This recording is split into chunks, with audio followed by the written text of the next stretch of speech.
Olá, sejam todos muito bem-vindos. Tem início agora mais um episódio do programa AbraTalks, uma iniciativa da Abrafiltros, em parceria com as revistas Meio Filtrante, Revista TAI, que conta com o patrocínio do Grupo Supply Service. Seja muito bem-vindo a você que nos assiste através da TV Filtros no YouTube. É um prazer recebê-lo. Você que nos segue nas redes sociais, também seja muito bem-vindo. Hoje é um programa muito especial. Recebemos aqui 3 super convidados para debater o tema da logística reversa no Brasil e os impactos no mercado de filtros. É um programa comemorativo, porque esse mês de julho de 2023, nós comemoramos os 11 anos do programa Descarte Consciente Abrafiltros. Está aqui comigo o presidente executivo da Abrafiltros, João Moura. Seja muito bem-vindo, presidente. Obrigado pelo convite. Muito obrigado.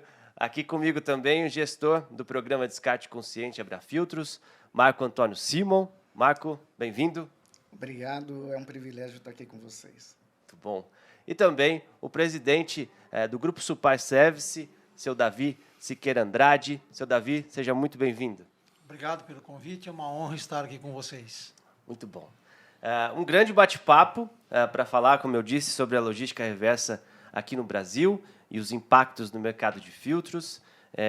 Muito legal estar aqui com vocês, viu?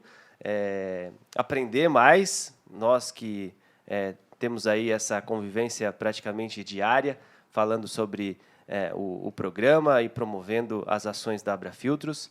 E eu queria conversar, na verdade, com vocês, trazer um pouquinho do processo histórico, falar um pouquinho dos resultados, vai ser um bate-papo para a gente falar de futuro também. E eu queria, na verdade, antes de falar de futuro, voltar um pouquinho no processo histórico, já fazendo a introdução aqui do nosso tema, e falar um pouquinho sobre a Política Nacional de Resíduos Sólidos, que chegou em 2010.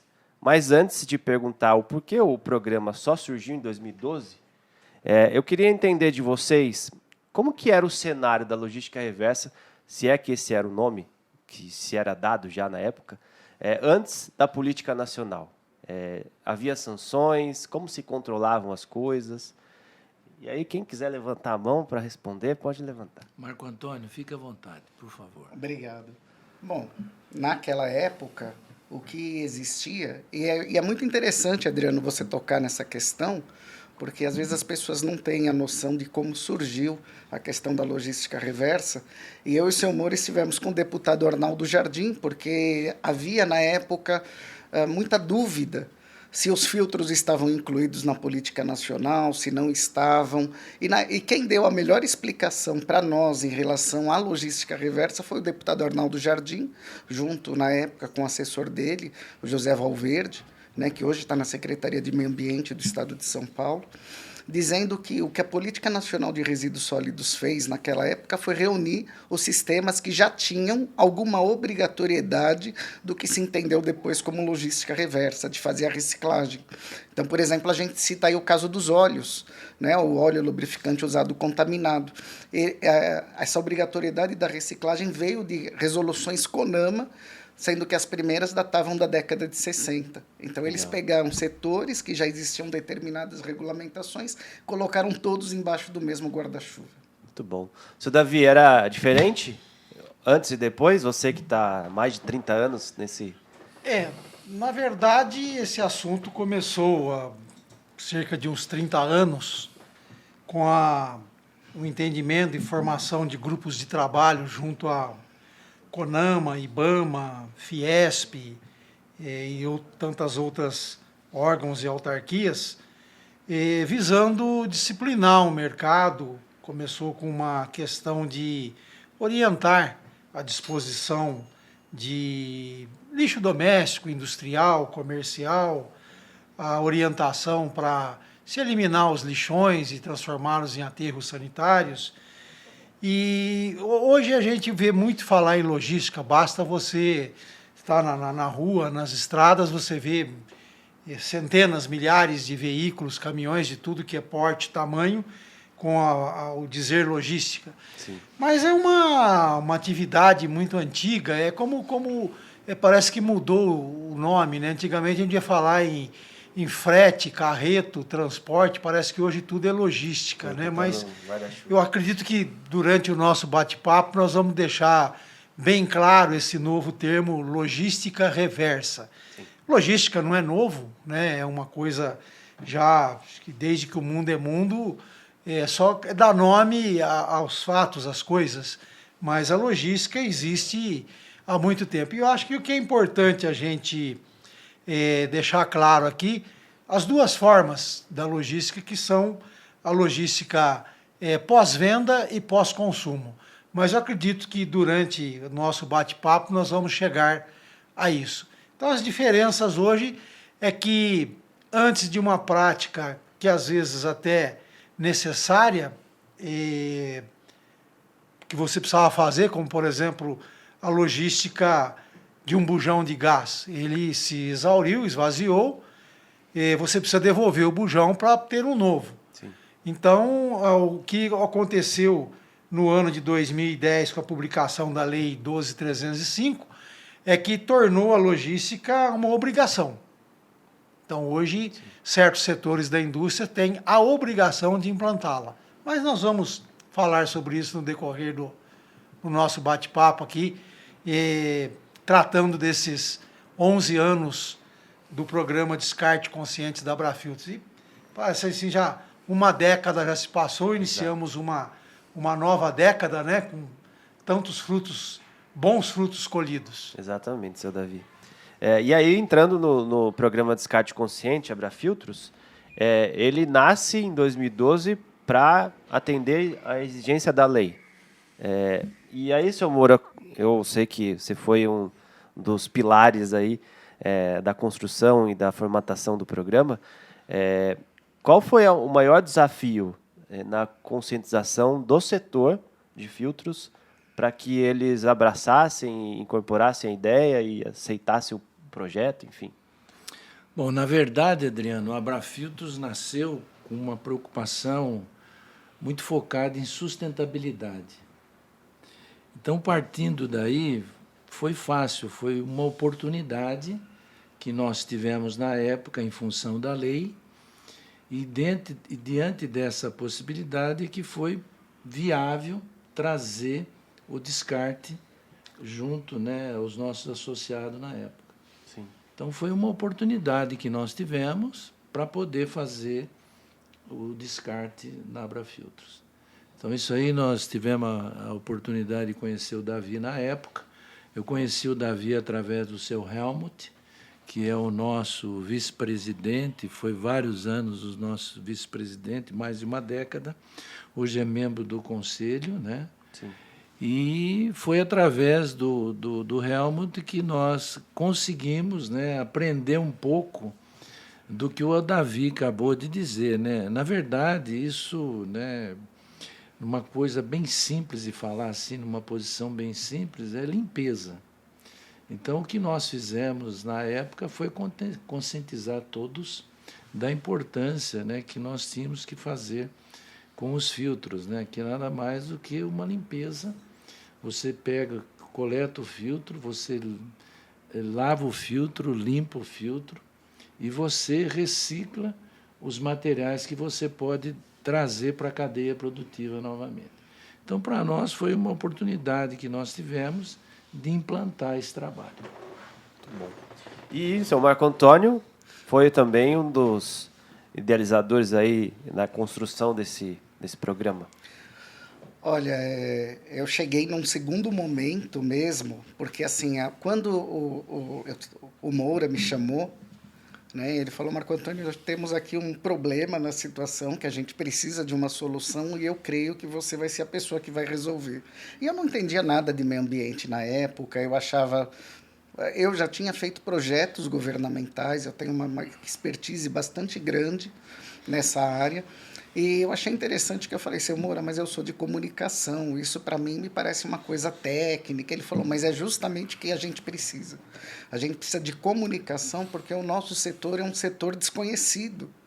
Então, para vender a ideia, para poder explicar, e a partir daí, o Moura me levou às reuniões, eu conheci as pessoas, fui tomando contato porque havia uma necessidade de estruturar um projeto para apresentar para a Secretaria do Meio Ambiente do Estado de São Paulo, e o prazo estava acabando.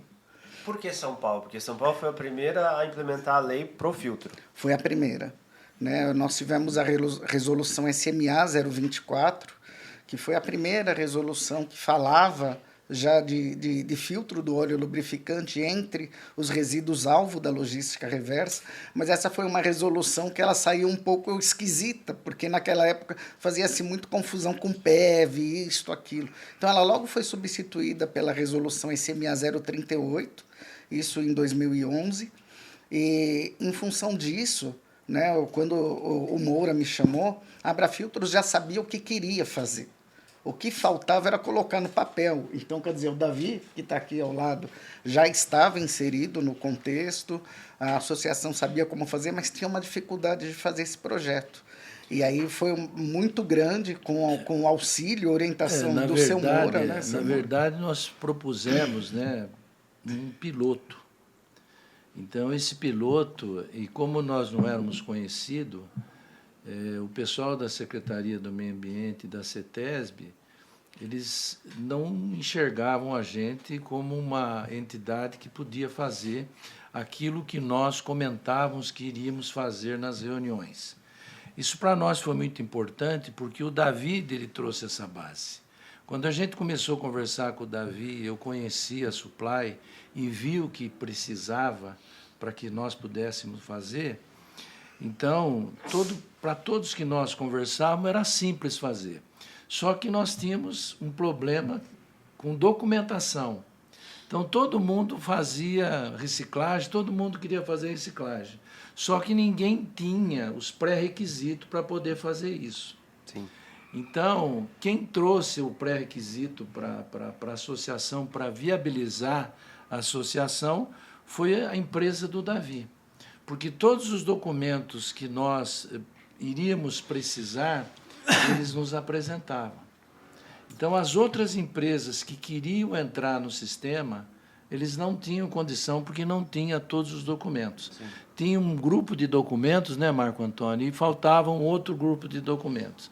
Então, com isso, o trabalho desenvolvido junto com a Supply deu e possibilitou nós concluirmos aquele piloto. E de um piloto, nós seguimos em frente com aquela mesma cultura, com aquela mesma proposta, e fomos ampliando, seguindo a obediência da lei. Foi isso que nós fizemos na época, na oportunidade, e é o que nós somos hoje. Eu ia perguntar justamente isso, em que momento a Supply apareceu. Como foi isso, Davi? O Moura está minimizando um pouquinho, né, como é característica dele.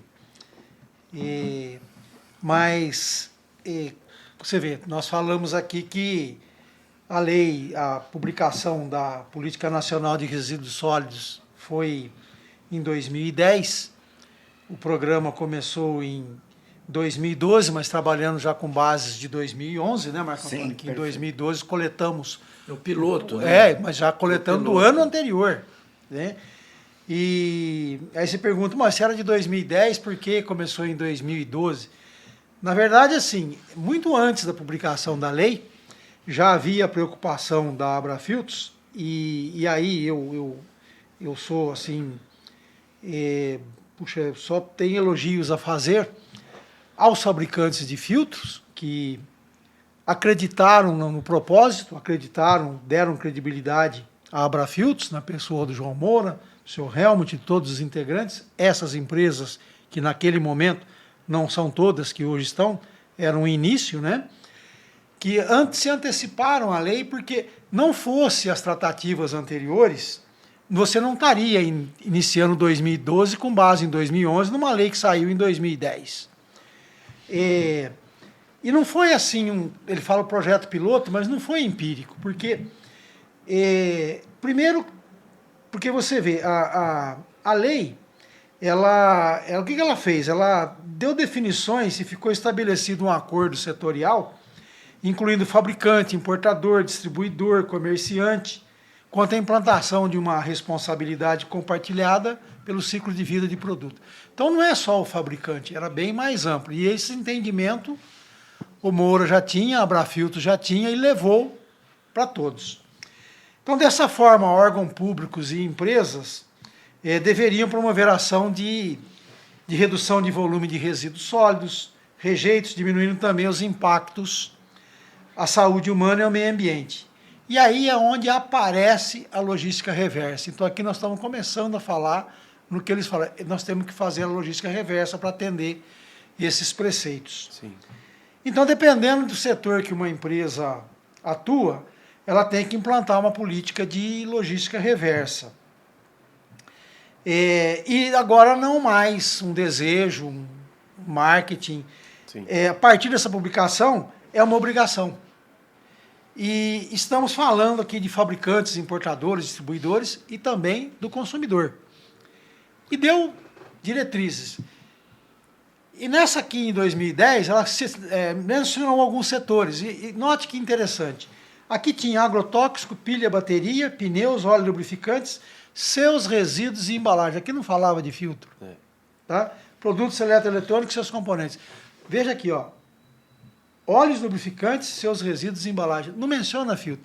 Mas houve um entendimento que filtro estava aqui dentro de seus resíduos e embalagem. E a Abrafiltros começou a se antecipar. E o que ela fez? Começou a buscar o que o mundo faz, o que o nosso planeta faz, o que outros países fazem. Contratou uma consultoria para verificar o que se fazia nos Estados Unidos, Canadá, Europa, para que, temos que estar em consonância com isso. Não podemos inventar a roda se ela já existir, mas tem que também atender a legislação. Vamos ver o que é a legislação lá fora. À época, após análises e, enfim, todo o trâmite para que isso acontecesse, foi contratado o Jeffrey, né? Jeffrey Hanson, que foi muito importante para nós. Eu acompanhei parte desse trabalho no exterior e tivemos informações de outros países. E, para surpresa nossa, no caso dos filtros, não encontramos ninguém que fizesse essa prática. Nenhum país não tinha essa preocupação. E olha que em alguns países é uma prática comum trocar o filtro do óleo em casa, na sua própria garagem. Sim. Diferentemente de nós, que fazemos isso em centros de lubrificação, postos de combustível, oficinas mecânicas, concessionárias de veículo, e não encontramos isso. Então, de forma que aqui já começou assim com base, com o que fazer. Quer dizer, como orientar, qual o custo disso? E isso é o que é uma das bases do sucesso do programa, foi um começo bem feito, um início estruturado, pensado, calculado, planejado. E a proposta que foi levada ao órgão ambiental inicial foi com muito embasamento. Não foi assim, algo que no meio do caminho ou não se desse para cumprir. Os custos também foram muito bem planejados. Então, muito dessa parte da introdução da logística, como eu disse, aqui que ela começa, tem essa, vamos dizer assim, o segredo do sucesso do programa Descarte Consciente foi toda essa preparação inicial. Não foi tão, como eu disse, o Moro, ele não puxa os louros do programa para todo esse gerenciamento, essa estratégia que ele implantou. Mas isso foi fundamental, esse início. Legal. O que eu acho também importante, Davi, né? Não sei se você estava conosco esse dia, estava eu, estava o Henrison, estava o Sérgio, e estava uma pessoa da Fran. E quando eu disse, né, que nós íamos fazer um projeto, né, eles olharam a gente com uma preocupação, né? Quem que é a Abrafiltros, né? Porque existe outras entidades que têm um outro poder de negociação maior que o nosso. Então eu disse, né, nós vamos apresentar um projeto simples, uma coisa bem simples, mas objetiva. Então essa pessoa que estava lá junto conosco discutindo na época, falou, não, nós não queremos papel, né, o que nós queremos é que se faça a coleta. O que nós queremos é que se faça a coleta. O que nós queremos é que retire os filtros, tirem os filtros e dê destinação e siga o que a lei pede. Então, eu disse para a pessoa que a gente ia fazer uma coisa simples, um plano bem simples, para poder fazer a coleta. E foi assim que, então, quando nós levamos o projeto lá para ele, né, uma coisa simples que nós achávamos que era na época, e eles nos questionaram ainda, vocês vão fazer isso? Porque nós estamos apostando em vocês. Não sei se o Marco lembra disso. Nós estamos apostando em vocês. Vocês realmente vão fazer o que vocês estão falando para nós e agora vocês escreveram? E eu disse a ele, não, nós vamos fazer sim. Ele falou, porque o meu trabalho está em jogo. Eu falei, você pode ficar tranquilo que nós vamos fazer isso aí. Não se preocupe que nós vamos fazer. Como eu disse, é um piloto. E esse piloto vai dar um segmento que nós precisamos para fazer e atender a lei, né, nas negociações futuras que virão. Então, nós tivemos bastante sorte, porque a preocupação era a sustentabilidade. E isso aconteceu. Vale lembrar, né, que essa pessoa que o seu Moura está falando é o João Luiz Potenza, arquiteto. Ele, na época, trabalhava na Secretaria do Meio Ambiente do Estado de São Paulo e cabia a ele aprovar ou não as propostas. Né? Então, a primeira proposta que a Abrafiltros tinha feito era realmente, como o senhor Moura falou, uma coisa simples, simplificada. Ela foi considerada até muito simples, e aí eles pediram uma segunda rodada, né? Onde a gente... E é interessante notar, seu Moura, que naquela época a Secretaria do Meio Ambiente tinha feito uma cartilha com os requisitos que os projetos de logística reversa deveriam ter, requisitos mínimos.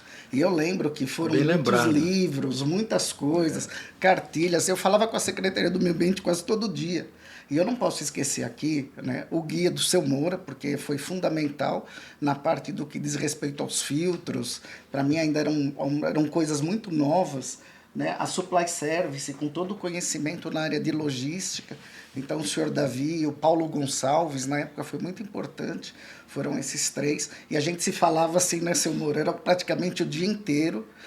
E aonde nós, depois que já tínhamos juntado todos os documentos, todas as coisas, foram 11 dias de muito trabalho para poder colocar um projeto que depois foi tido como referência pela Secretaria do Meio Ambiente.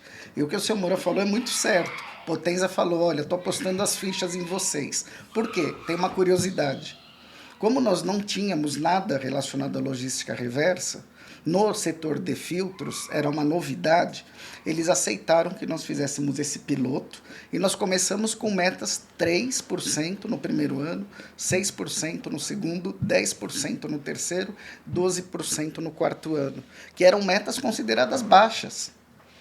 Mas nós tínhamos um compromisso com a Secretaria do Meio Ambiente de fazer isto em 2012, não saiu o nosso termo de compromisso, porque tudo era muito novo, e nós começamos o programa no dia 1º de julho.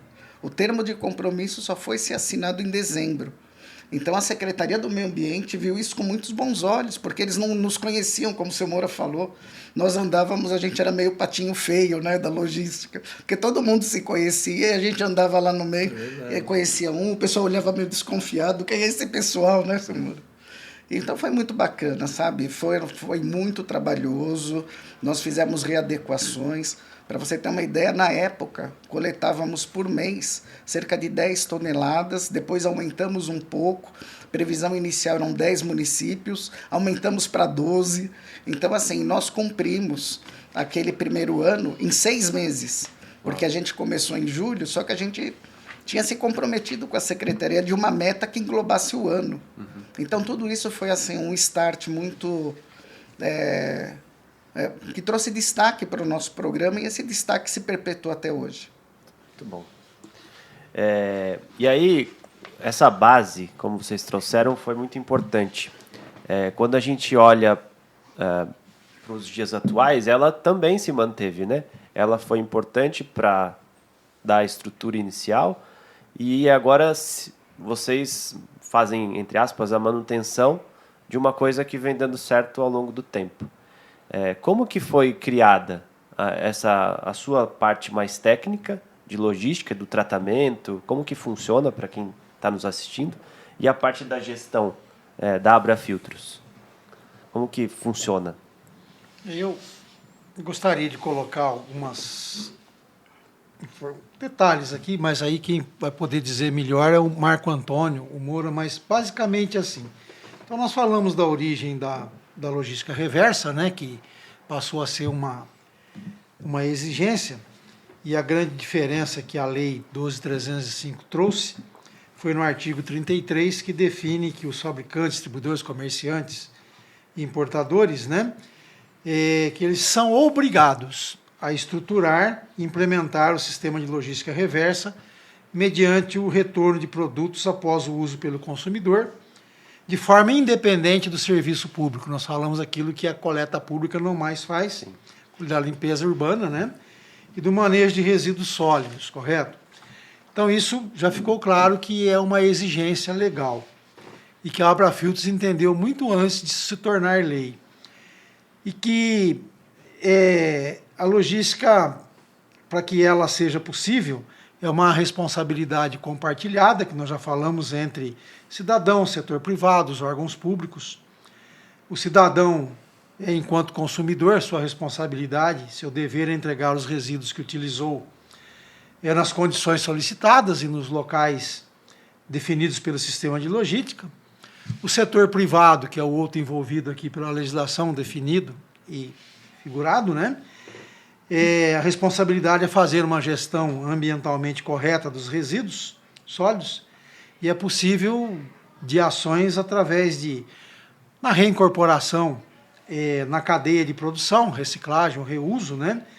A inovação que proporciona benefícios socioambientais, produtos mais sustentáveis, descarte consciente, né, que o próprio programa traz o nome, o uso racional de materiais, matérias-primas, seja na prevenção de desperdício, poluição, não utilização de matérias-primas de extrativismo, minérios, derivados de petróleo, enfim. Tudo isso está na responsabilidade, no gerenciamento e nas possibilidades do setor privado. E já para o poder público, olha que interessante, não é só coletar, tirar do mercado, destinar, reciclar. São 3 atores aqui muito interessantes nessa cadeia circular, não mais linear. E o poder público, a tarefa é fiscalizar todo esse processo, definir as obrigações legais, né? E, ao mesmo tempo, ele compartilha a função de educar, conscientizar o cidadão ao lado dos demais responsáveis pela logística reversa. Daí aquela obrigatoriedade de primeiro informar, né? E das publicações em revistas, nos meios de divulgação, que é a educação ambiental. Essa é uma das obrigações do poder público. E esse funcionamento ele pode ser resumido assim, digamos assim, em algumas etapas. Quer dizer, os cidadãos são conscientizados através dessas informações, que a Abrafiltros não economiza recursos, faz muito bem essa divulgação. Isso aqui é um exemplo da divulgação disso, né? De conscientização sobre a importância do cidadão na logística reversa. O consumidor devolve o produto ou embalagem ao comerciante ou distribuidor, ambos qualificados nesse processo. O comerciante e distribuidor remete ao fabricante e importador. O fabricante e importador encaminha para reuso, reciclagem ou descarte consciente, descarte adequado, né? E o fabricante e importador, os órgãos públicos fiscalizam a cadeia, que garante que tudo é feito adequadamente, tendo as melhores práticas, seguindo a legislação, certificando, validando isso. Então, essas etapas se aplicam aos 2 formatos de logística, tanto ao pós-venda quanto ao pós-consumo. Sim. Então, isso são controles, como eu disse, envolve o consumidor, as entidades privadas, empresas e o governo. E, dentro disso, aí é que o Marco Antônio pode dizer como é feita a gestão disso tudo. Então, parece coisas assim em cima, senão temos 5 etapas ali. Sim. Que têm que ser cumpridas, que não é só ir lá, coletar, trazer de volta. Todas elas têm que ser evidenciadas, demonstradas e validadas. Eu quero também, Adriano, registrar a importância dos fabricantes de filtro, né, Marco Antônio? Com certeza. Foi uma importância, assim, a Mali, né, o que ela trabalhou conosco, que trabalha ainda, a Tecfil, o que eles fizeram, o grupo da Tecfil, fantástico. O pessoal da Fran, na época, sabe, pessoal da MAN que esteve conosco. Fala um pouco também, Marco. Só eu estou falando aqui, pô. Olha, fala um pouco. Eu quero a importância. Vamos registrar a importância, né, dessa equipe de trabalho que nos ajudou a viabilizar tudo isso que nós estamos trazendo hoje aqui. Olha, só para vocês terem uma ideia do que o seu Moura está falando, na época, né, no programa inicialmente, iriam participar 15 empresas. Vocês imaginam colocar 15 empresas para ter um objetivo comum, uma sinergia, trabalhar dentro do interesse de grupo? Sim. Porque uma falava, não, mas precisa ser assim, a outra, não, mas eu preciso disso, outra, eu preciso disso.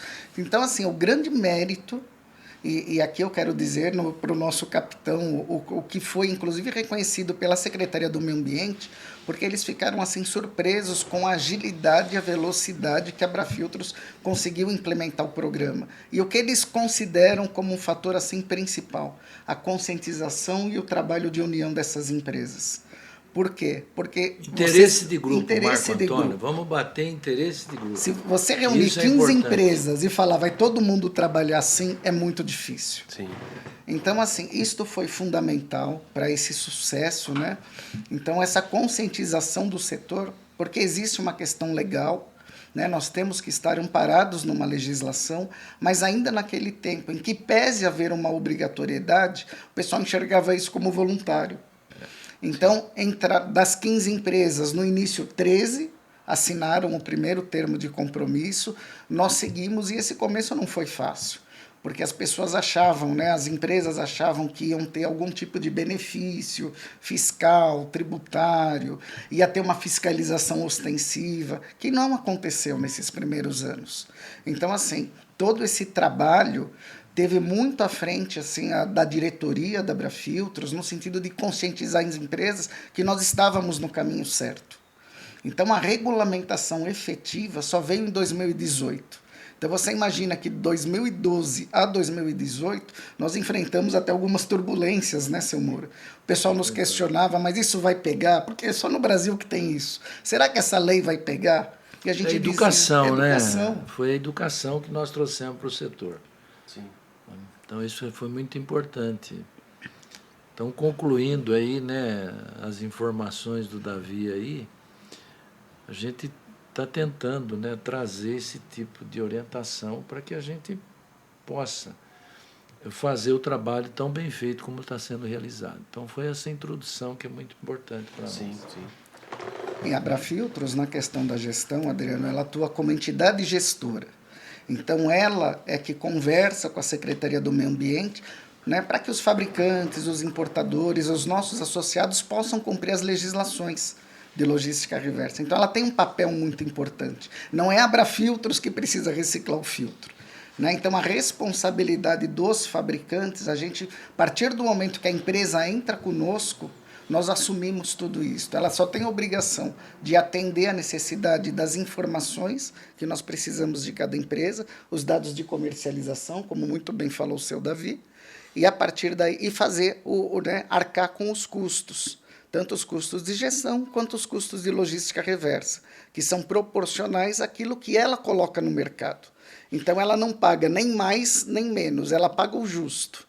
Né? Então, o nosso programa ele é visto, né, como o melhor custo-benefício para que uma empresa do setor possa cumprir a legislação de logística reversa de filtros. Muito bom. Ô, seu Davi, e falando logisticamente, as pessoas não imaginam, mas é um trabalhão gigante colocar tudo isso para funcionar. E aí eu falo de documentação, como o seu Moura trouxe aqui, caminhões na rua.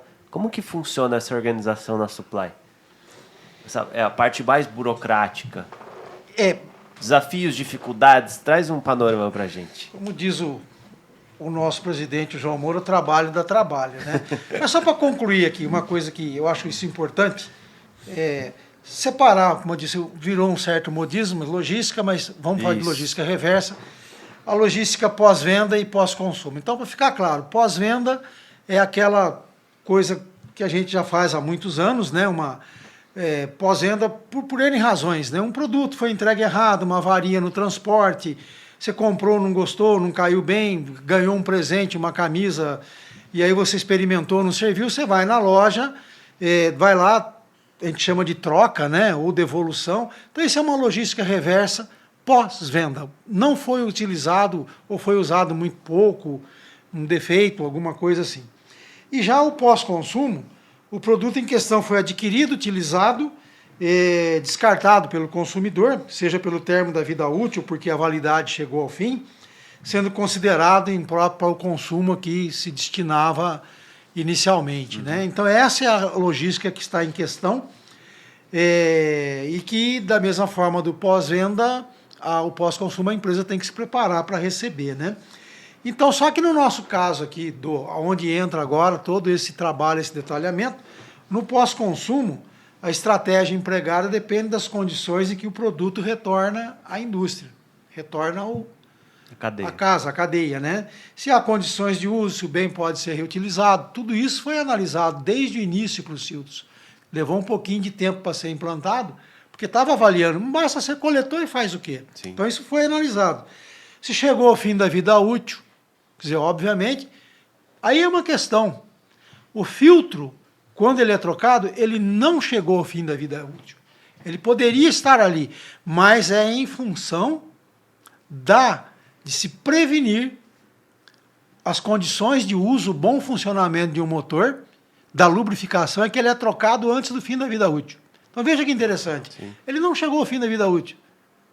E ele já foi trocado. O produto pode ter componentes reaproveitados ou remanufaturados? Chegamos à conclusão que não dá para reutilizar o filtro, apesar de não ter chegado à vida útil. Se há risco ambiental, foi analisado. Detectou-se que sim. Correto? O item deve ser descartado de maneira correta, ter um descarte consciente, aí foi muito feliz o nome do programa. Então, tudo isso faz parte dessa cadeia, um background inicial que foi tremendamente pontual e feliz, toda essa análise prévia. E aí depois vieram aquela questão do como fazer isso. Então nós tínhamos já uma experiência com outros produtos, serviu em termos de logística, mas tivemos que adaptar, porque o filtro, não é igual a transportar pneu, transportar pilha, bateria, ele escorre óleo, tem um peso, então aí viemos trabalhando juntos. Qual tipo de contenedor? Não sabíamos quanto cada ponto de geração tinha para poder ser coletado, que tipo de contenedor, de recipiente entregar para ele, como ele armazenava, o que ele fazia. E foi um trabalho, por isso foi um trabalho piloto. Nós não nos comprometemos, demos um número, foi dado um número para o órgão ambiental, para a CETESB no caso, mas dizendo que também não sabia. Não se fazia assim um levantamento. Claro, você vende, fatura para um distribuidor, um revendedor, uma concessionária numa cidade, mas não tinha aquela... Imagina que não havia uma estatística, o filtro tal vende tanto em tal cidade. Por que será? Tem mais caminhonete, mais trator, mais caminhão, mais automóvel, a gasolina ou automóvel a diesel, enfim.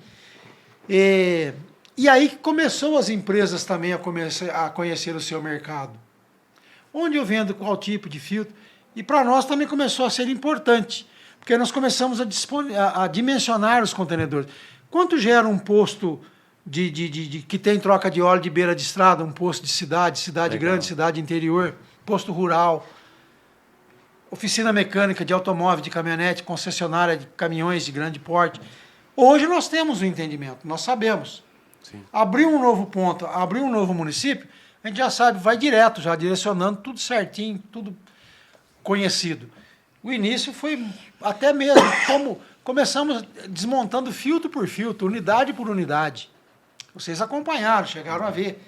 Um torno, cortava, separava a base da caneca, do filtro. Né? Depois evoluímos para uma máquina já mais quase que semi-contínua.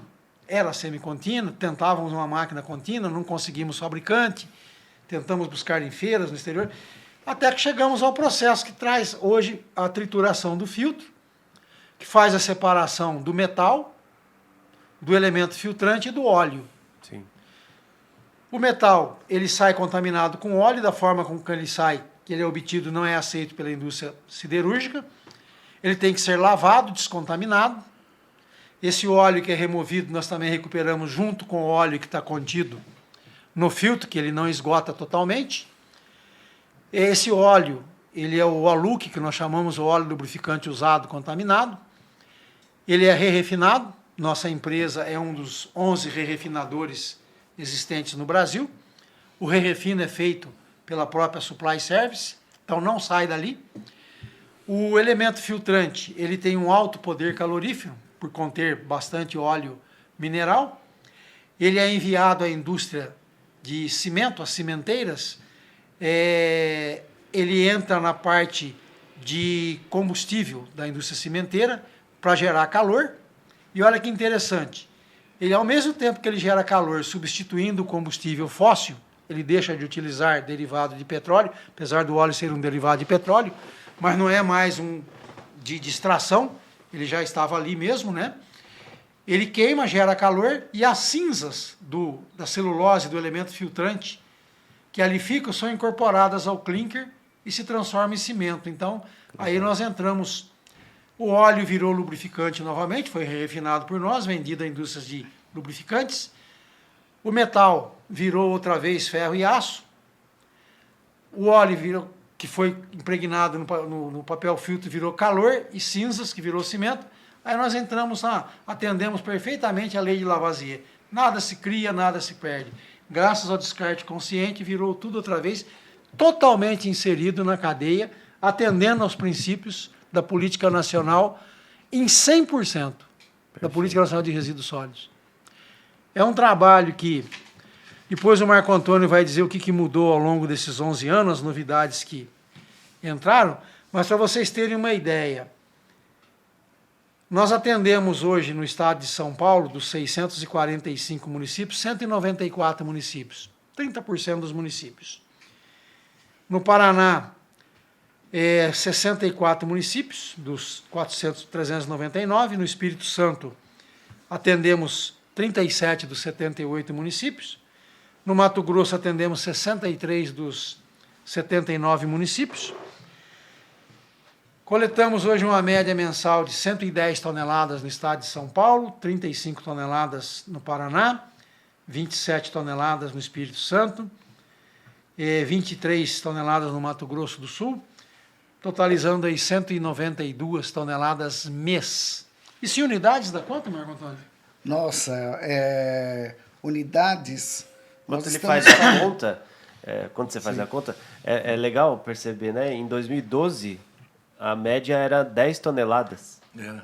É que assim, são 20 vezes mais. Uau. Vale lembrar que 2012... Era só São Paulo. Nós prevíamos só São Paulo, 10 toneladas mês ia ser a base. Uhum. Mas como o programa não saiu e a gente se comprometeu em julho, não tinha saído o termo de compromisso, nós fizemos 6 meses, 12 meses em 6. Sim. Então a gente tinha uma média de 20 toneladas. Nós precisamos ainda dobrar a capacidade de coleta. Por isso que eu falo assim, foi tudo muito dinâmico. Uhum. Tudo necessitou de ajuste, né?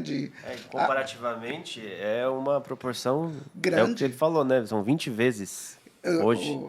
Uma curiosidade, inclusive, né? A Supply é pioneira no Brasil no tratamento de resíduos oleosos. Então, eles tinham já um conhecimento, mas como o senhor Davi falou, para trabalhar nesses volumes, com o programa, eles atender as exigências também, ambientais... aprender. Sim, sem dúvida. Os equipamentos. Aprender muito. Eu lembro tanto das facas, né, seu Davi? Quantos testes foram feitos? Porque você imagina você triturar um filtro que tem ali um componente que pode, né, de repente pegar fogo, se for submetido a alta temperatura, aquelas facas girando em contato com o aço, né, do filtro ali para cortar, não podia gerar faísca. Então foram diversos testes até chegar na velocidade, no tipo de faca ideal. Então, tudo isso foi criando base, né, para o programa. Tem um item que eu queria que você tocasse, que é o fato do quanto burocrático, e aí a questão de documentação.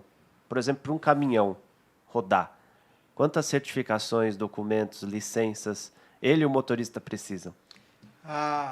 Hoje eu não consigo contar nem nos dedos e nem guardar na cabeça, mas São muitas, né? eu imagino assim, com as novas que tem agora, acho que umas 35 diferentes documentações. Aí começa com a categoria do motorista, aí vem o MOP, que é que ele tem um curso que ele tem que fazer de movimentação e operação de produtos perigosos. O caminhão tem que ter o certificado de inspeção veicular, o CIP, CVIPP, Imetro, extintores, né? Já dispensado para automóvel, mas para caminhão que transporta produtos perigosos não é. E licenças, começou com São Paulo, a LETPP, Licença Especial de Transporte de Produtos Perigosos, apesar de já haver o Imetro, de já haver IBAMA, CONAMA, a NTT, que já regulamentava isso tudo, o CADRE, né? No passado nós tínhamos o CATRE, que hoje não existe mais, que era um documento de transporte expedido pela CETESB. E aí outros municípios, também seguindo a legislação do município de São Paulo, adotaram a LETPP. Então, nós temos aí... É uma sopa de letrinha. Mais de 60 municípios que têm essa prática, que a gente, para ou entrar no município e fazer a coleta, ou o simples fato de transitar por uma rodovia que corta...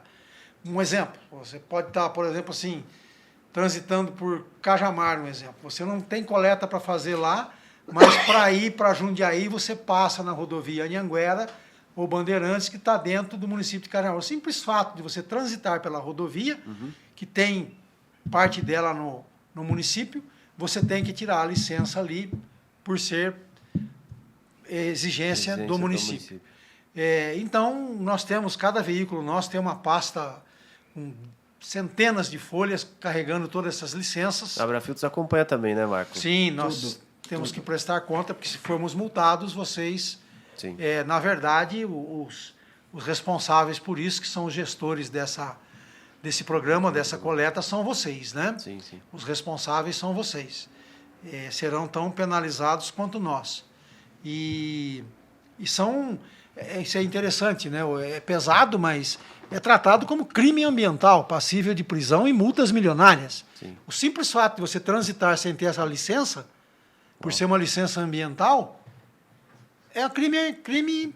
Sim, você está descumprindo, né? Está descumprindo, passível de prisão, multas, penalidades pecuniárias, financeiras, administrativas. Então, por isso, de ter que manter isso tudo. Então, assim, é uma infinidade de documentos, não param, sempre aumenta. O objetivo é sempre dar mais segurança, mais visibilidade, transparência, mas encarece esses custos, pesam. Eu acredito que não há na logística reversa nenhum programa em que a receita seja superior ao custo, porque não tem nenhum alívio, nenhuma compensação tributária, nenhuma desburocratização. Então, isso vai agregando aos custos, o custo em cadeia, o lucro de que cada um dos desenvolvidos precisa ter, e acaba que por tornar o produto caro, às vezes até fazendo com que a gente não seja competitivo com produtos internacionais. É muito bom para o país, muito bom para a saúde pública, muito bom para a sustentabilidade das empresas, mas precisa tomar cuidado, precisaria um pouco mais de olhar do governo com relação à burocracia e aos tributos e ao peso que isso tem no custo do produto. Perfeito. Adriana, fazendo um complemento em relação a números, né, toda essa parte de documentação que o senhor Davi falou, que é muito importante, para você ter uma ideia, no primeiro ano, o relatório que nós fizemos do programa para o Estado de São Paulo... Em 6 meses. 6 meses. O primeiro relatório tinha 191 páginas para o Estado de São Paulo. Este ano, somando os relatórios de São Paulo, Paraná, Espírito Santo e Mato Grosso do Sul, nós devemos ultrapassar 3.000 páginas de informações em relatórios. E a gente acha que o governo não vê. Nós já tivemos questionamentos, às vezes, de São Paulo, do Paraná. Agora chegou recentemente um questionamento do Mato Grosso do Sul. Uma coisa ali mínima que a gente olhou no relatório, eles não tiveram talvez a compreensão e estão questionando. Então, assim, é um trabalho muito sério de controle que necessita ser feito. Sim. Muito bom. 11 anos, como o seu Davi trouxe, mais de uma década de muito trabalho, né, seu Moura? Eu queria que vocês trouxessem momentos que vocês acham assim, que foram muito importantes, que se você pensar nesses 11 anos de história, que se destaca. Assim. Quem começa?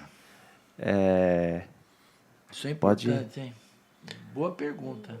Eu deixo vocês começarem, quem quiser começar. O que você achou que foi, Marco?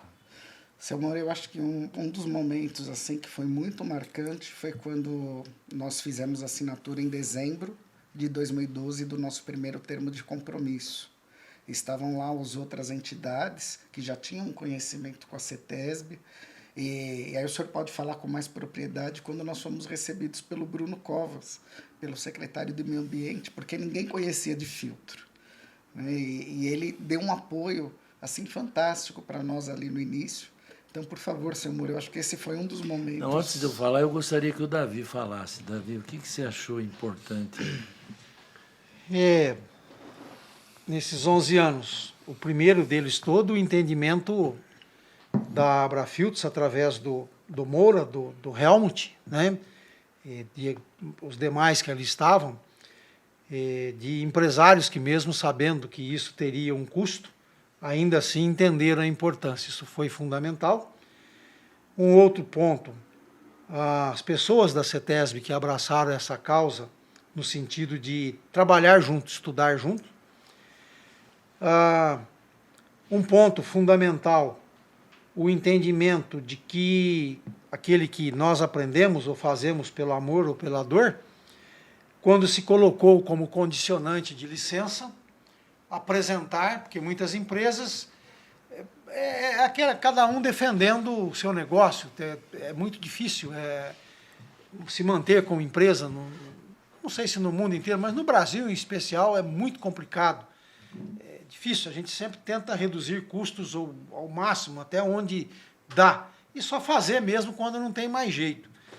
E aí quando a CETESB colocou como condicionante de licença apresentar um programa de logística reversa, caso contrário não teria renovação, aí trouxe mais empresas para o programa de logística reversa. Não estou falando do descarte consciente dos filtros especificamente, da Política Nacional de Resíduos Sólidos. Né? Outro ponto assim, que eu acho fundamental para que isso, porque isso é muito bom, isso é muito bom. Como a gente já discorreu, não vou voltar ao assunto aqui, dos benefícios da logística reversa, o MTR eletrônico. Hoje, casar esses dados não dá mais para fazer logística reversa de papel. Não dá mais para vender papel, vender e fabricar documento e brincar do conto da caronchinha, sabe? Se apresenta o papel e está tudo certo. Não, acabou. Ou faz, ou não faz.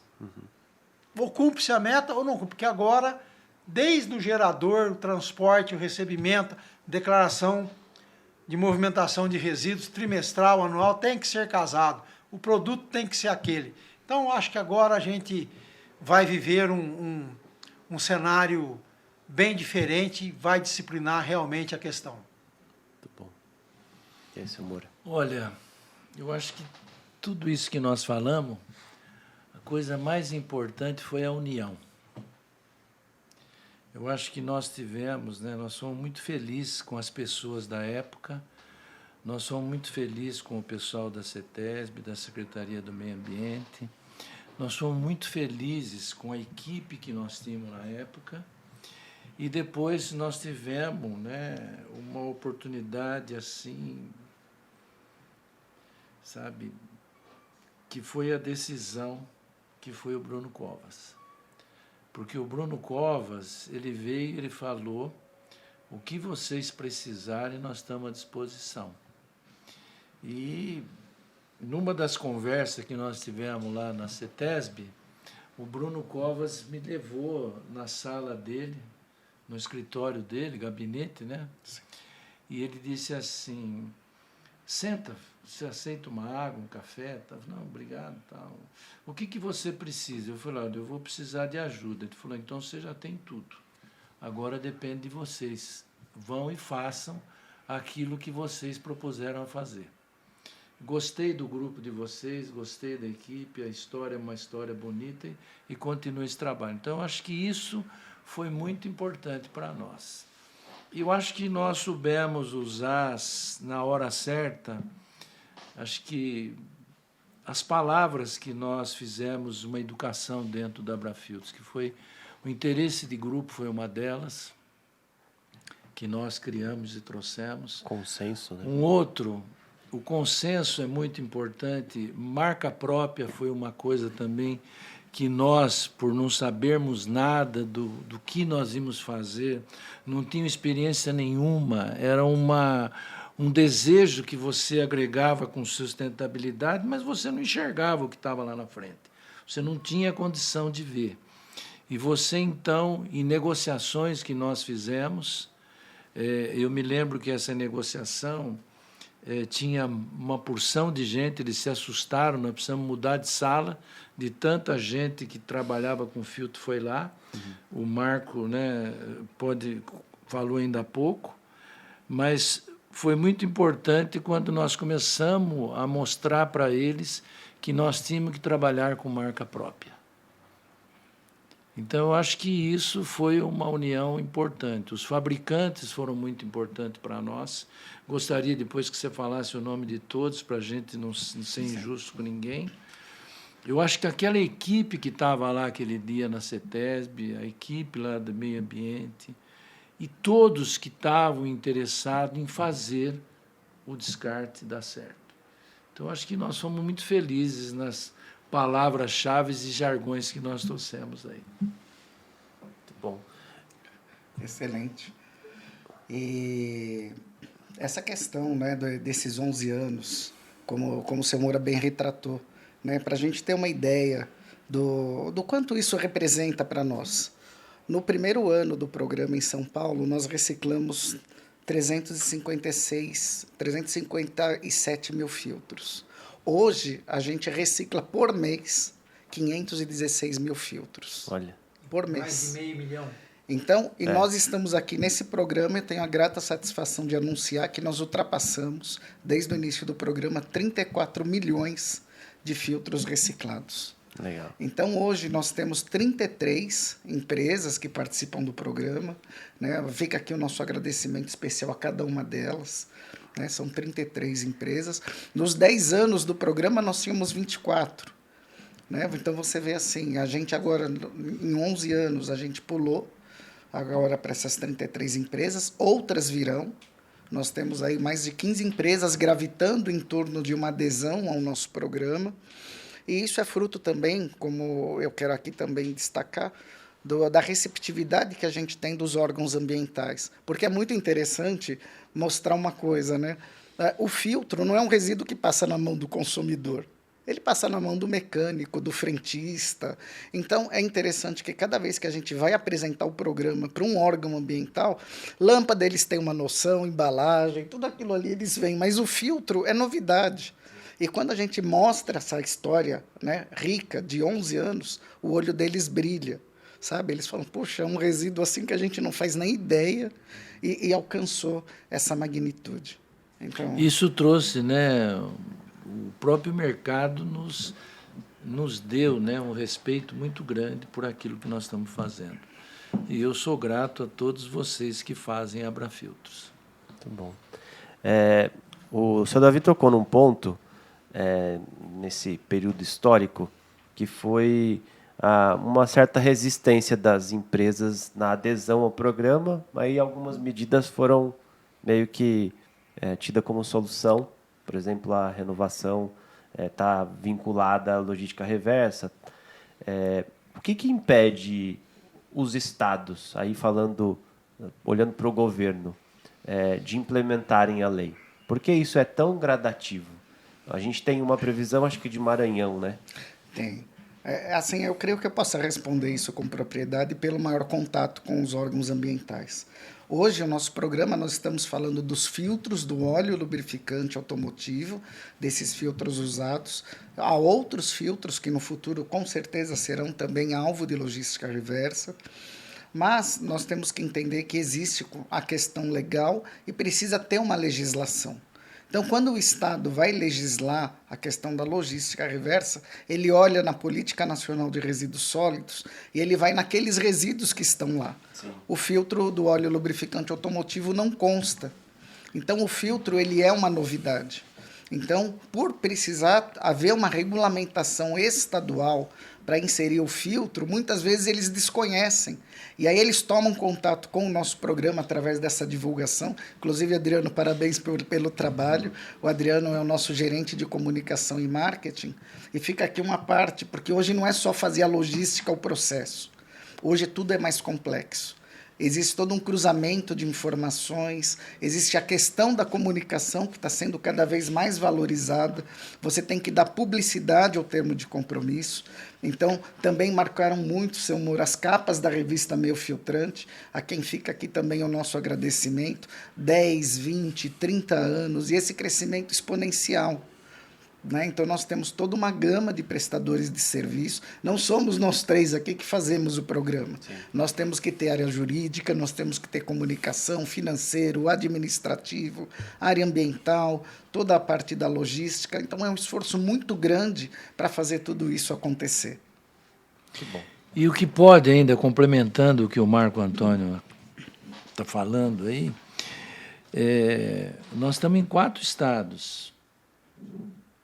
E, dependendo do que for, como vai andar os carros elétricos, é possível que a gente não consiga chegar em algum estado. Vai depender muito de como vai seguir a produção e como vai ser o aceite e a infraestrutura brasileira. Então, se a gente tiver, né, se o carro elétrico, né, dependendo do tipo, né, da velocidade que for imposta, vamos colocar assim, é possível que a gente não chegue em algum estado. Porque tem gente que fala que vai levar 10 anos, 15 anos, 20 anos, 30 anos, mas tem gente que fala que não. Tem gente que fala que em 5, 6, 7 anos a gente vai ter uma população significativa de carro elétrico.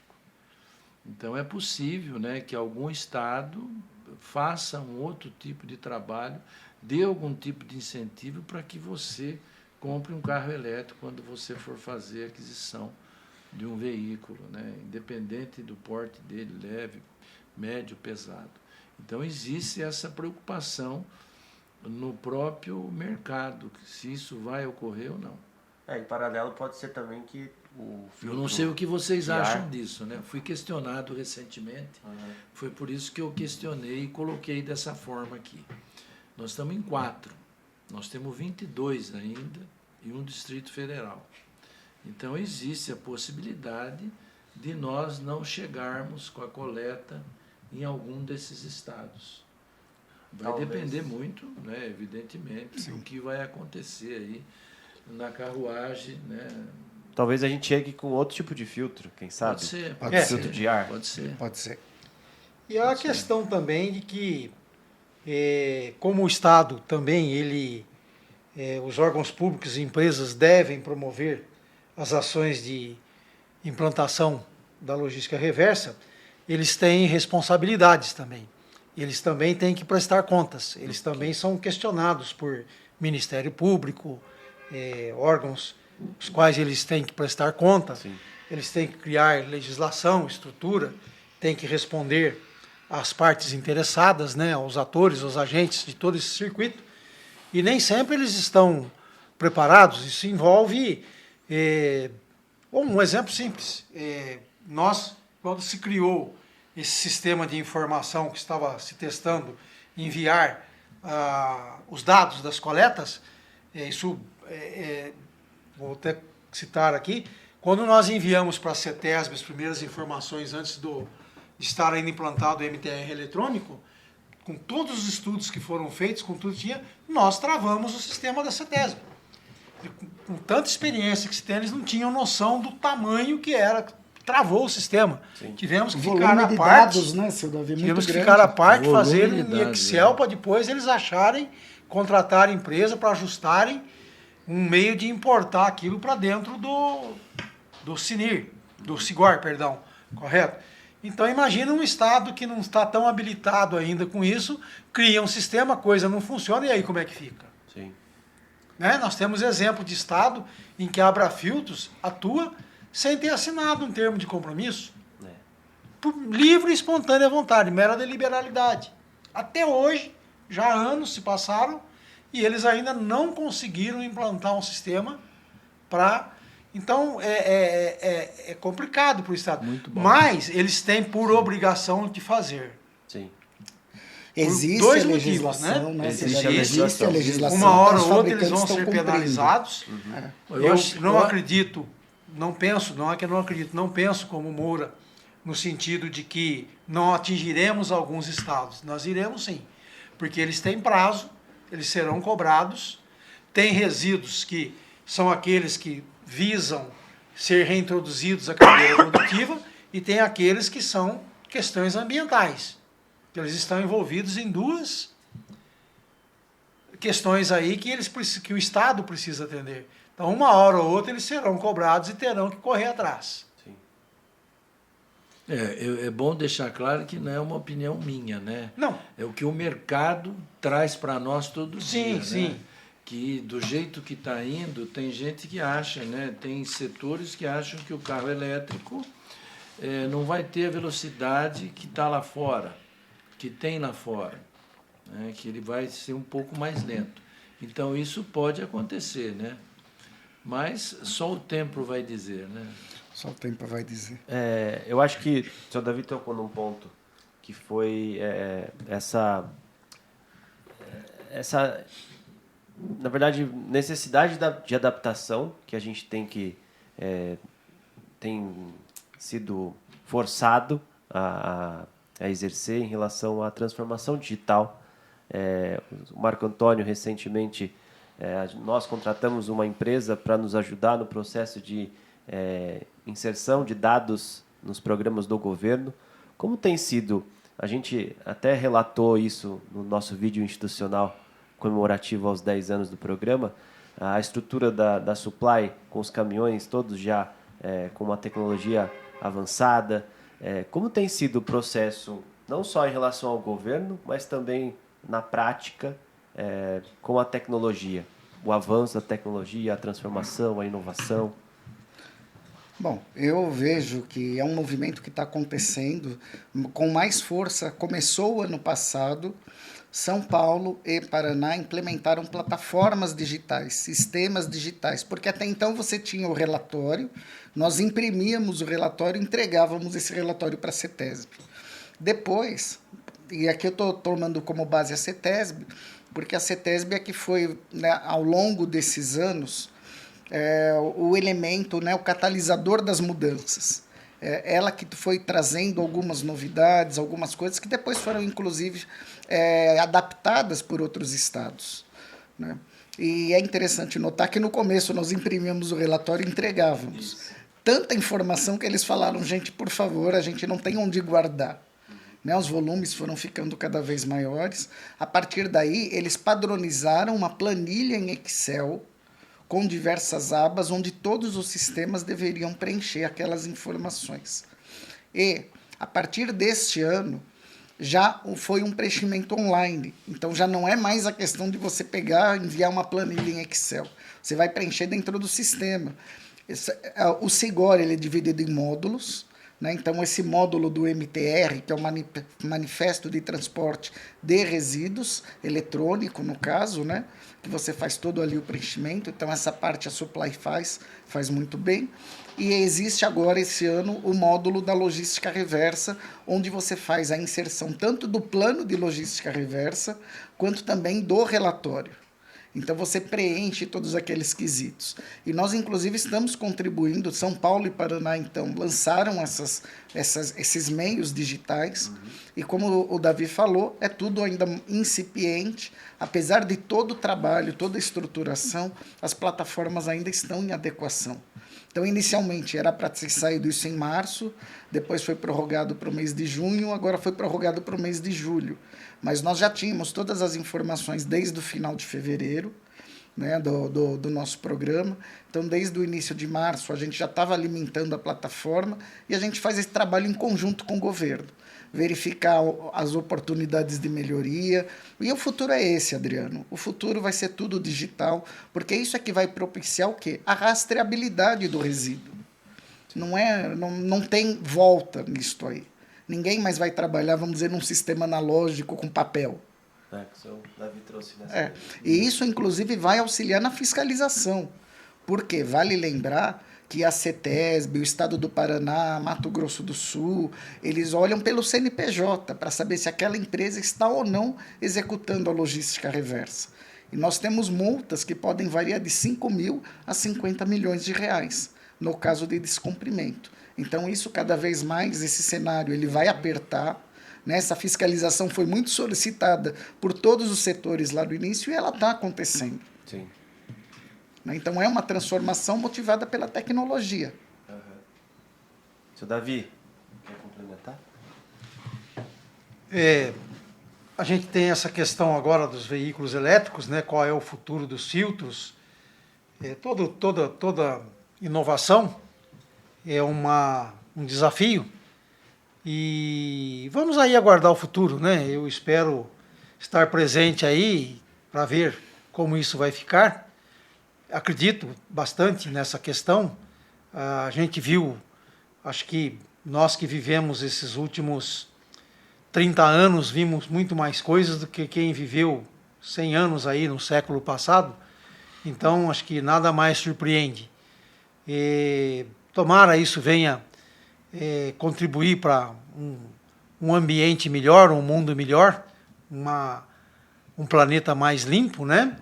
Mas que traga mais conforto, com melhores condições de vida. E todo mercado novo também traz novas oportunidades, né? E espero estar aí presente para poder continuar contribuindo com as novidades, as inovações, novas tecnologias. Mas filtro, ele está presente em todas as atividades da nossa vida. Inclusive, nós temos vários, né? Rim, pulmão e Sim. Tantos outros aí, né? Então, ele já está conosco e vamos continuar seguindo assim, trabalhando com isso, sempre buscando melhorias. Muito bom. Eu tenho muitas perguntas aqui, mas nosso tempo está acabando. Vocês estão animados? Muito. Tem uma coisa que eu queria perguntar. Uma só? Uma só. Que eu tenho várias aqui, eu vou me controlar, porque senão a gente fica o dia todo aqui. Para quem, por exemplo, vai começar, eu quero criar um programa de logística reversa.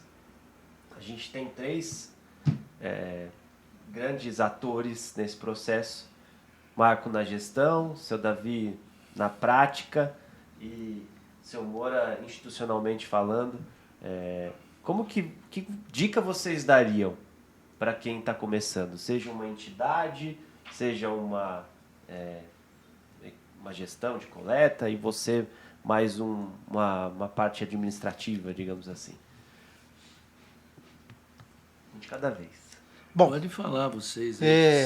Nós somos mais idosos, por favor. Nós somos constantemente requisitados, solicitados a fazer propostas. As empresas nos procuram, setores nos procuram para falar sobre logística reversa. Algumas empresas de vários setores, quando procuram uma entidade, uma associação, um sindicato, um instituto, às vezes eles não entendem bem a proposta, não conhecem bem o todo, como nós esclarecemos aqui, né? Então, a primeira coisa que eu recomendaria é ouça esse programa na íntegra, que ele vai ver todos os agentes, os atores envolvidos aí, os pormenores que é um programa de... Começar por diferenciando o que é pós-venda, pós-consumo, o que é troca, o que é devolução e o que é logística reversa pós-consumo, né? E eu, para todos, sem exceção, sempre quando ele nos liga já é uma oportunidade, né? Você ser solicitado a fazer uma proposta, uma apresentação, já é uma oportunidade ímpar. Mas a minha recomendação é: procure uma associação da sua categoria, da sua classe de produtos, de fabricante, da sua entidade, seja qual for. Sempre tem ou um sindicato patronal, uma sociedade, sempre tem. Então procure, porque sozinho eu acho que é impossível. Impossível não vou dizer impossível. É impraticável o número de funcionários que você tem que ter, a quantidade de contas que você tem que prestar, o número de informações que você tem que dar, a quantidade de documentos para controlar. Você precisa de Gente, se a gente for numerar o número de pessoas envolvidas aqui, são centenas. Centenas. Cada um dando a sua participação, sua informação. Olha só, você fazer o MTR de cada um dos pontos de coleta. Quantas pessoas você precisa para isso? Responder a prefeituras, a associações, a órgãos, a Ministério Público, toda sorte de pessoas que se acham no direito de perguntar, e você é obrigado a responder. Algumas por obrigação, outras por educação, por boas práticas empresariais, né? Você está praticando o ESG, que agora também mais um termo novo no mercado, né? Está dentro do contexto, o ESG, a logística reversa, está implícita dentro dessa nova diretriz empresarial mundial. E não, a minha orientação é sempre, mas eu não tenho uma associação para isso, um instituto, uma entidade de classe. Crie. Chame os seus pares, crie. Porque sozinho não recomendo, é impraticável, caro e você não vai conseguir. Num determinado momento vai ser penalizado por alguma das milhares de quesitos envolvidos nisso tudo. Mas não sei, opinião do Moura, que faz a gestão disso tudo, sem falar na responsabilidade, né? Sim. Então a opinião do Moura, do Marco Antônio, a sua também como gestor da parte de comunicação, que é outra coisa que a empresa tem que praticar também. Sim. A divulgação disso tudo. Parte do compromisso. Exatamente. Pode falar, senhor Marco. Olha, é fundamental que parece básico o que nós vamos dizer, mas o seu Davi foi muito feliz em dizer. Procure uma associação. Se você não tem essa associação, procure uma similar, para pelo menos ter um benchmark, ter um modelo, ver o que está se fazendo por aí. Porque hoje, diferente do cenário que nós tínhamos lá atrás, onde nós carecíamos de exemplos, hoje você tem diversos sistemas de logística reversa, bem sucedidos, bem estruturados, que de alguma forma aquela experiência vai agregar para o seu futuro sistema. Mapeie, né, conheça o seu mercado, porque basicamente você vai precisar de muita informação. E, sobretudo, conheça o ciclo de vida do seu produto, da onde ele parte até onde ele vai. Porque, às vezes, a pessoa quer fazer a logística reversa e, se você não conhecer esse ciclo de vida do produto, você não vai ter as bases onde você precisa atuar. Quem são os atores que precisam fazer parte desse sistema? Com quem eu preciso conversar? Então, isso tudo é fundamental, né? E eu vejo que hoje o cenário ele é muito mais favorável à implementação desses sistemas de logística reversa, em virtude de toda essa história de mais de 10 anos, né, que nós temos aí. Vale lembrar que nós ainda temos muitas coisas a serem recicladas. Quando nós iniciamos o programa, tem um anuário da Abrelp, que é a Associação Brasileira, né, das Empresas de Coleta, que fazem tudo isso. Eles falavam que no Brasil, esse anuário trazia, a gente só reciclava 2% do lixo doméstico. Aqui a gente está falando do lixo doméstico, 2%.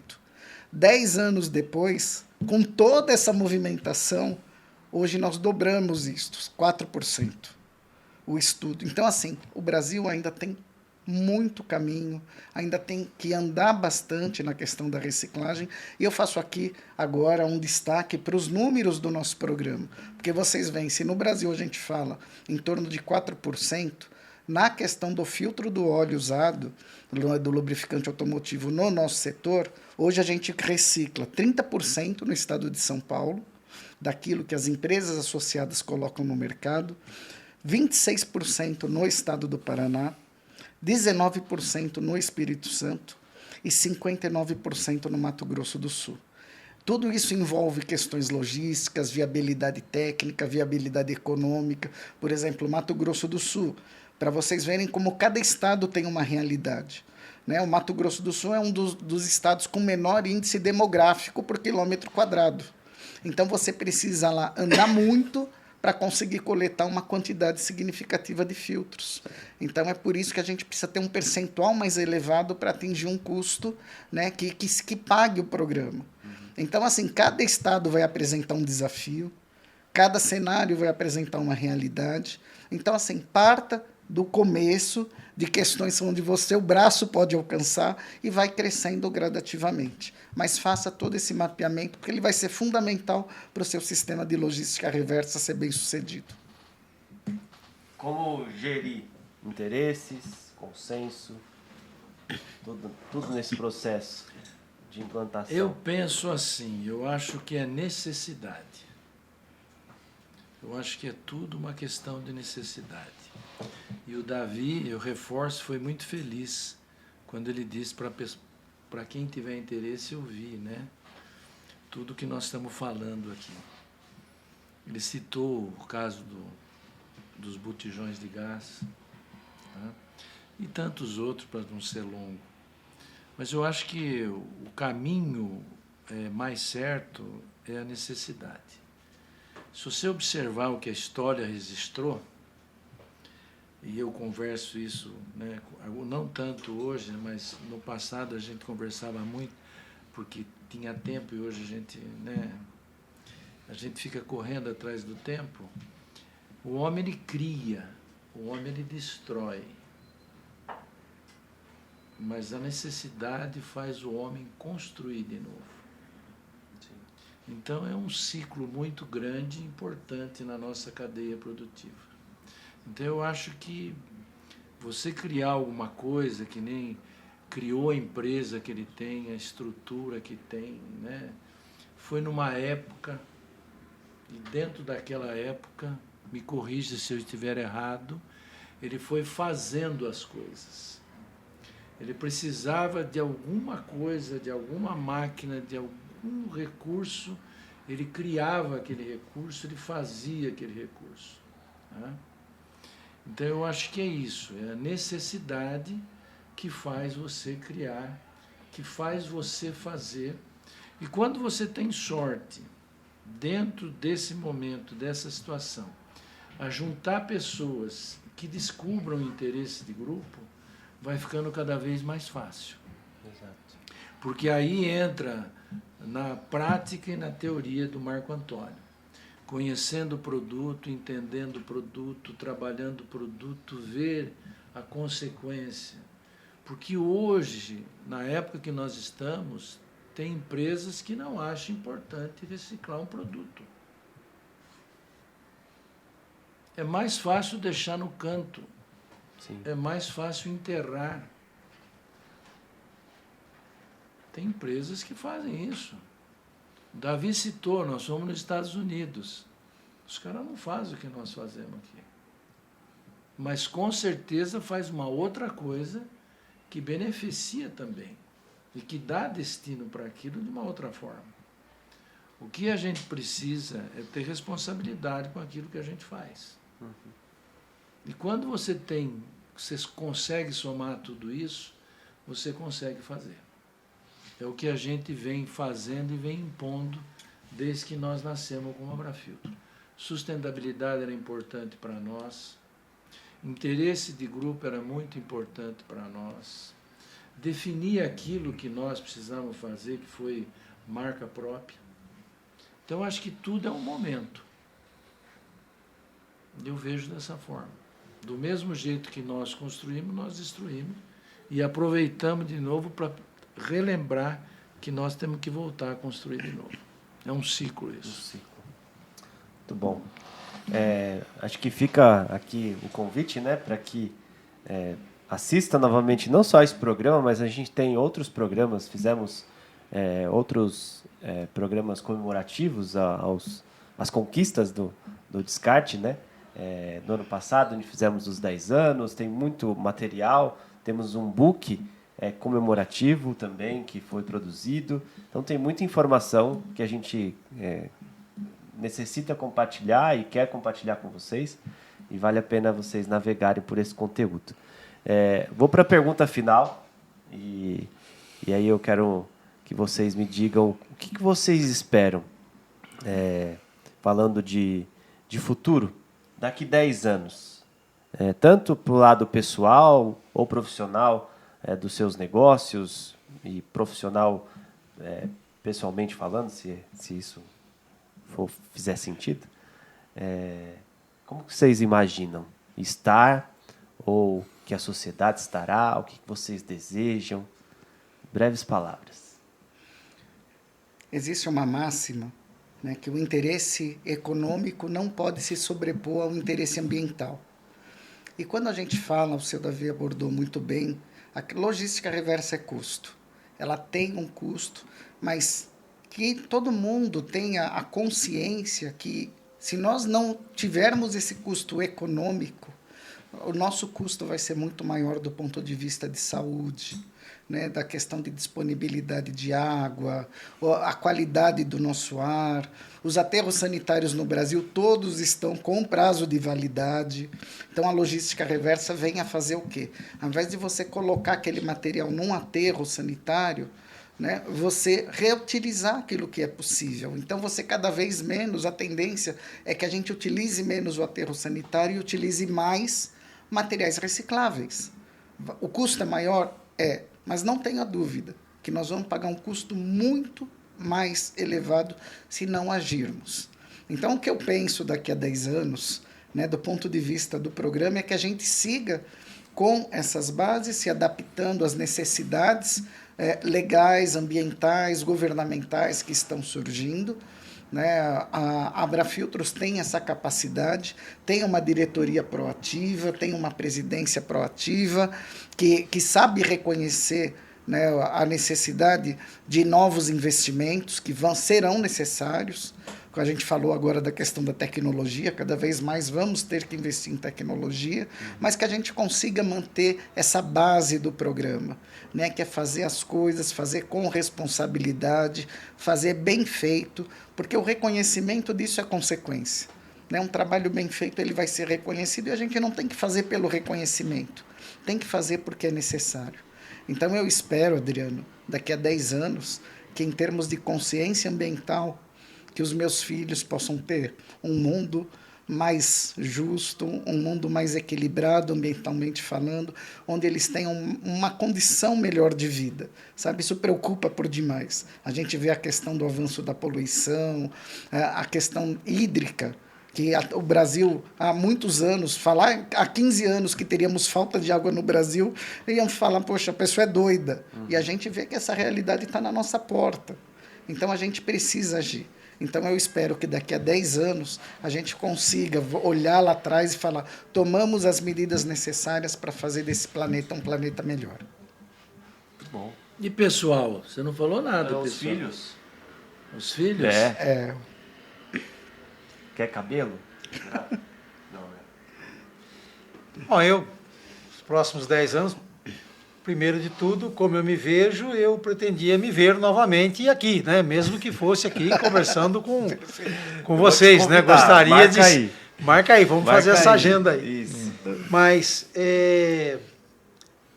eu tenho convicção de que eu vou ver um mundo melhor. O mundo, discordo de algumas coisas do Marco Antônio, eu acho que o mundo vem melhorando, ele vem produzindo mais alimentos, diminuindo desigualdades, vem inserindo mais pessoas,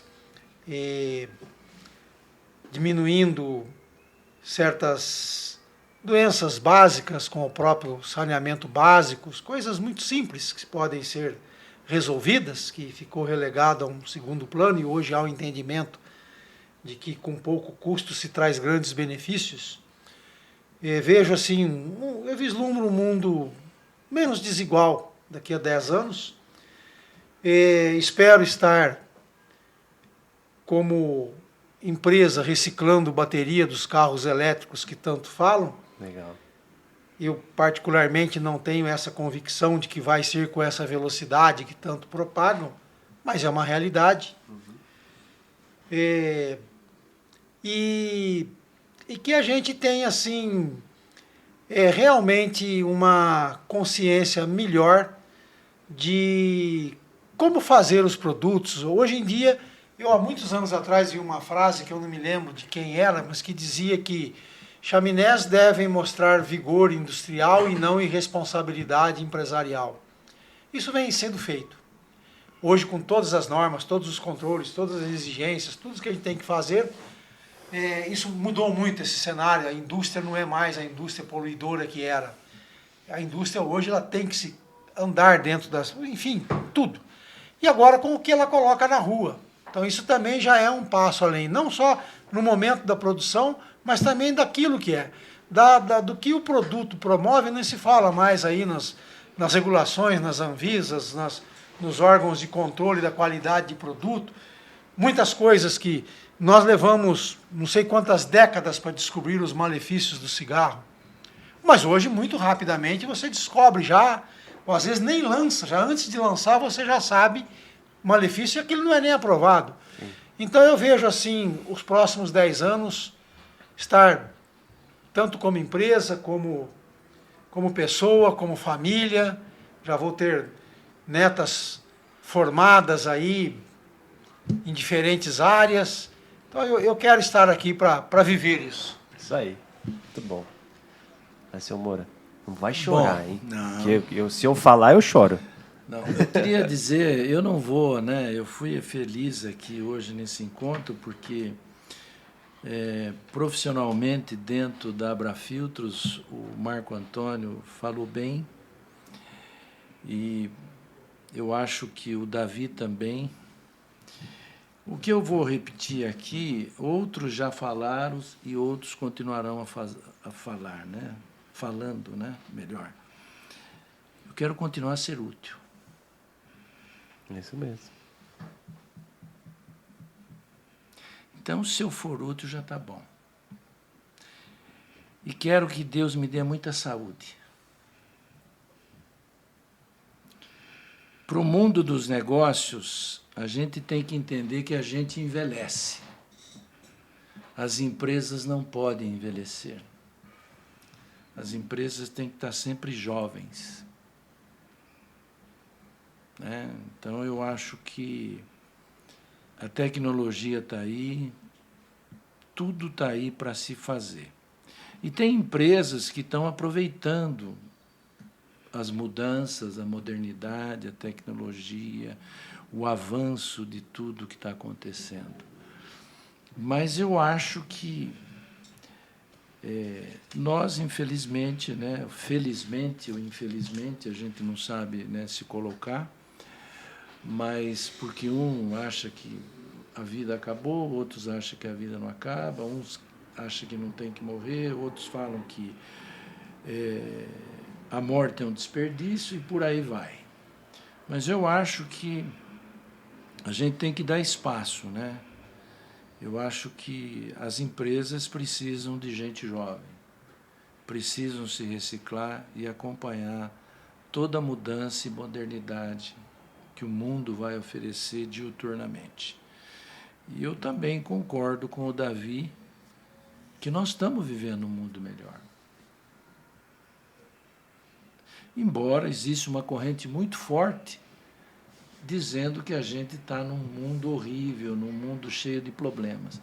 Mas isso depende de cada um. Eu sou otimista por natureza. Então eu acho que o mundo está melhor, as coisas estão melhores. Então eu desejo, né, eu peço para Deus diuturnamente saúde e que eu possa continuar sendo útil. Muito bom. E para as empresas, eu peço, né, imploro, né, que os seus dirigentes e que todo dia modernizem, se atualizem, procurem conhecer os seus mercados, seus produtos, mas não esqueçam de conhecer as pessoas que estão com ele, porque eu acho que isso é muito importante. Adriano, só me permitam uma parte final aqui. Sim.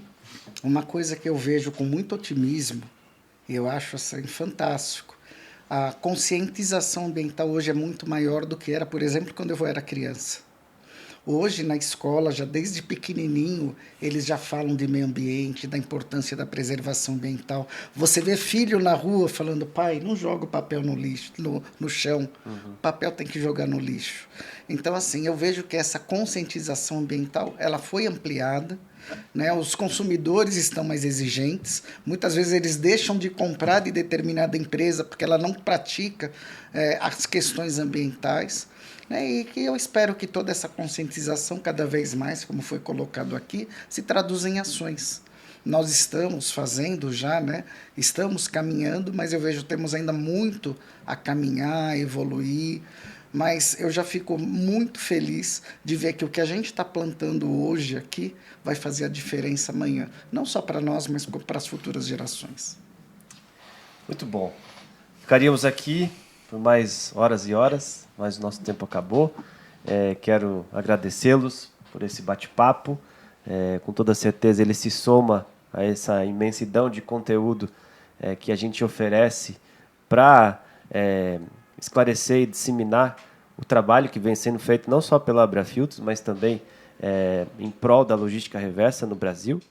Então, aproveite esse conteúdo, navegue pelos nossos programas e, novamente, muito obrigado, viu? Aprendi bastante hoje e foi uma manhã muito produtiva.